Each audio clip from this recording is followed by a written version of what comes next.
Well, there are four types of people that I'm going to steer clear of in 2025. Hi, I'm Laura, and welcome to the channel. This is the time of the year when we start focusing on New Year's resolutions. I'll be honest, I've never been a person for big resolutions, but I have been someone and continue to be someone who is determined to not repeat the mistakes and the missteps that I made in the prior year. And often we get involved in friendships with other women that just don't work out. And as we're stepping back and looking at what happened, sometimes we just grow apart, we move on. But other times we should have seen it coming. Your oil, their vinegar, it was probably never going to work out. So how do we keep ourselves from getting too involved, wasting time, wasting energy that we really don't have to waste? How do we spot the people that are our vinegar? Well, the number one type of person that I'm going to steer clear of this year, and I have made the mistake in the past, is the bomber. We talk about love bombing most often as it relates to a romantic relationship, but there's also a lot of love bombing in female friendships. It's that person that has just too much energy, too much availability for you. When you meet them, there is this vibration that happens. They hone in on you, and you often don't even know it's happening.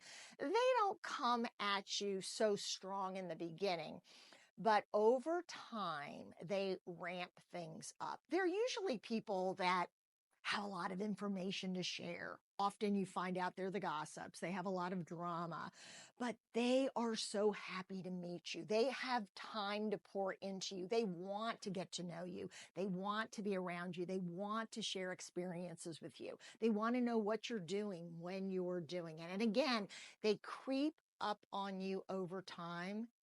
But when you start feeling that they are inching in a little too tight, that's the time to start putting up barriers, not returning the phone calls right away, not being available, not returning the text messages.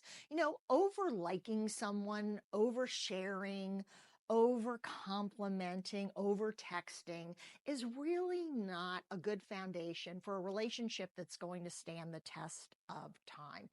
We know that true friendship has to be based on shared experiences over time, things that just quite naturally happen. You're put in situations to get to know each other. But when there's this rush, I want to know everything about you. I want to share everything about myself with you. That's a person who's got a full tank of gas, and when it hits empty, they're going to move on. And I'll tell you from my own experience that women that come at you, and again, they're usually nice and lovely and happy and excited, and they make you feel good. They make you feel included. And we as women are quite naturally nurturers, right? We are the peacekeeper. We are always looking for the good in other people. So when someone is telling us, wow, I really enjoyed, having coffee with you yesterday. I really enjoyed your story about this. I love that we have the same hobby, or I'm glad that you shared that with whatever the case. They're working their way into our that circle that we've drawn a boundary around. And when they're done with us, they're going to be done with us because they just don't have any more to give. There's an imbalance in the relationship. They really have to be the hunter, right?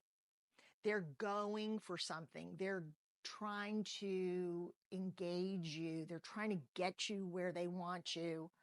And maybe with maybe they don't mean anything bad by it, but the person has a really bad habit and they're going to catch you up in it. And next thing you know, you're going to be sitting there wondering why you haven't heard from them for a week. What did you do wrong?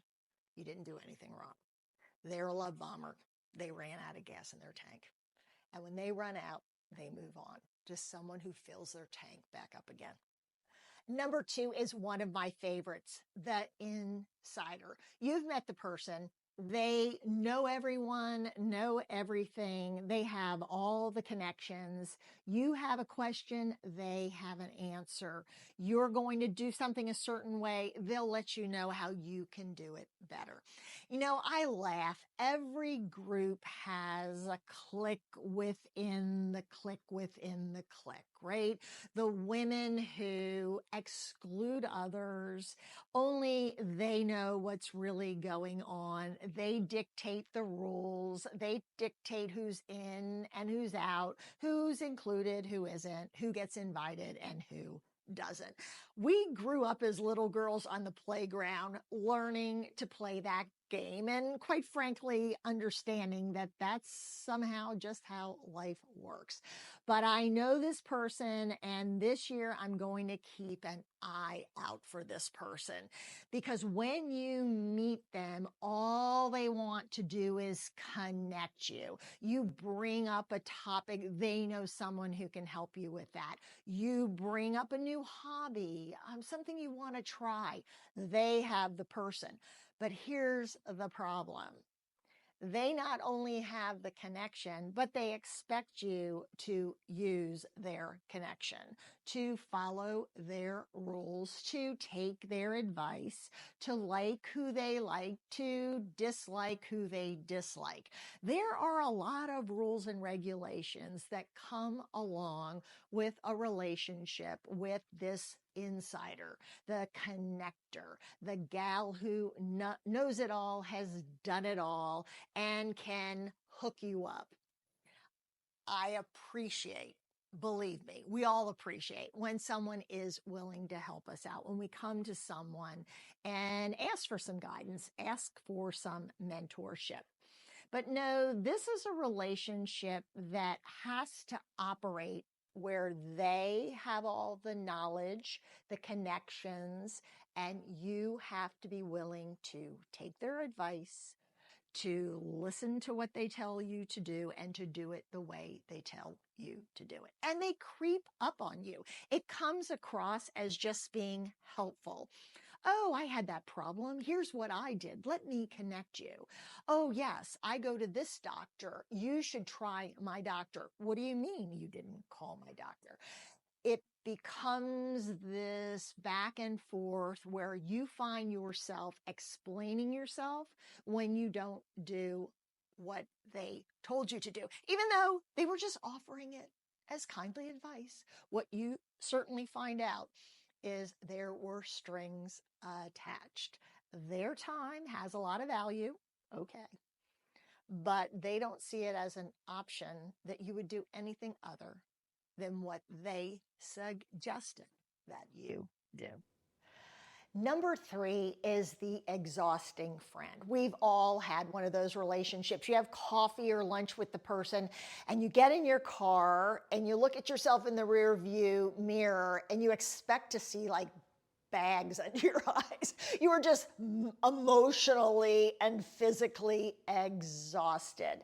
Understand that an exhausting friend will never be satisfied. You can never listen to them long enough. You can never give them the right advice. You can never be there often enough. There's a total imbalance in the relationship. What's going on in their life, what their needs are what is important. It's all that matters in their relationship with you.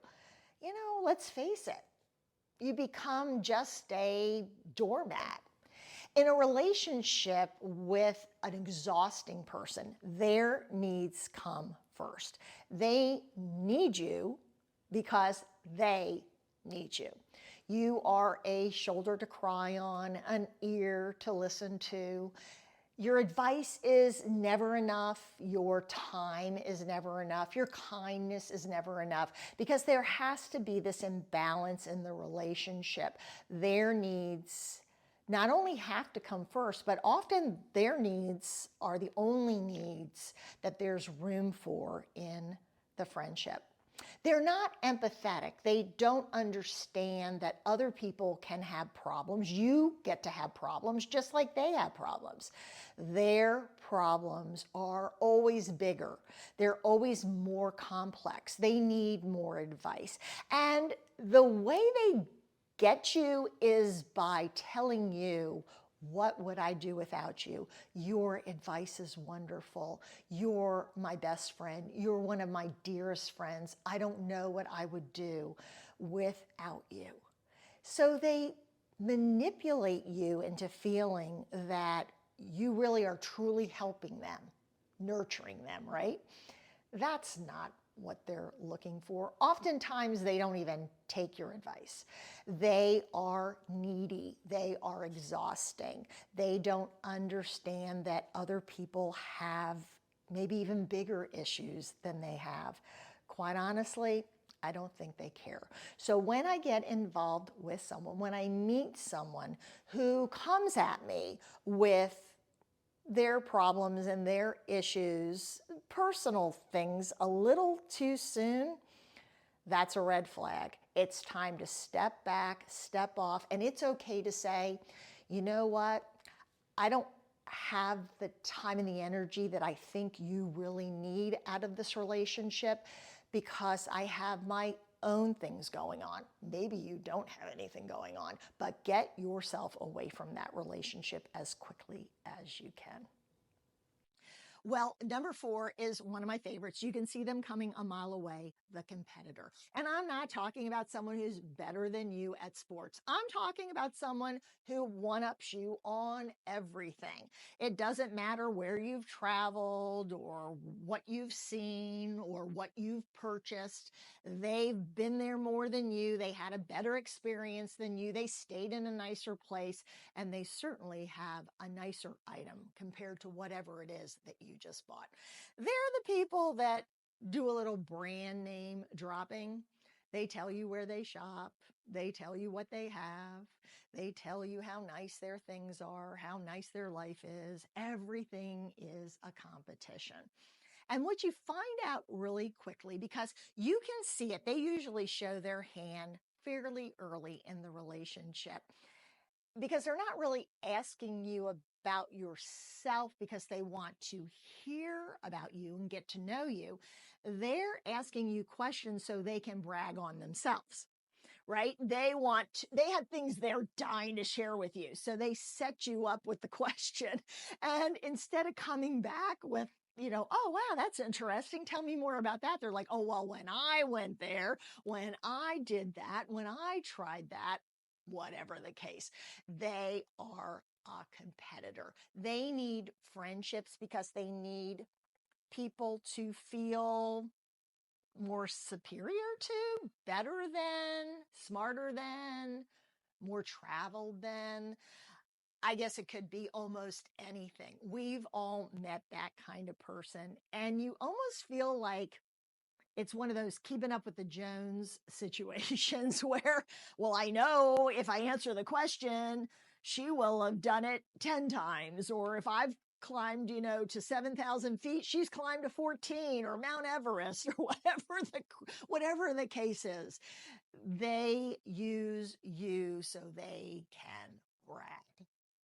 And I've just learned that I don't want to be in competition. I want to get to know other people, find out what they find interesting, share what I'm comfortable sharing, but we're all living our own lives. There's no competition. And let me tell you the other thing about the competitor.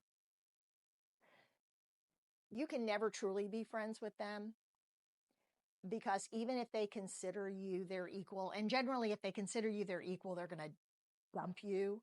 But if they somehow get it in their head that, they're they're a little higher than you are. Maybe they dress a little nicer. Maybe they think they're more attractive. Maybe they're more athletic, whatever the case. They will move the goalpost on you.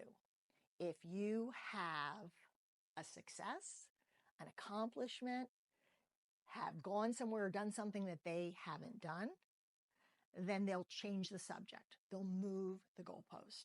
The relationship has to be the way they want it, talking about the things that they can puff their chest up about. And there's no room for you.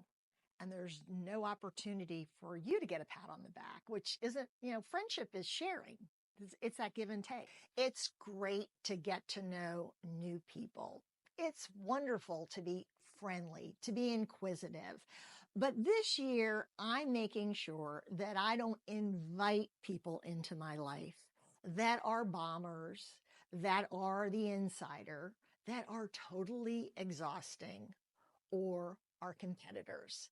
I'm going to try to surround myself with women who lift me up, who bring out the best in me, who pour into their friendship with me and make me want to be a better friend and a better person. Look forward to seeing you next time on the channel. I hope you'll subscribe, and I look forward to talking to you more about women, our relationships with each other, the good, the bad, and the hard to understand. Take care. Talk to you soon.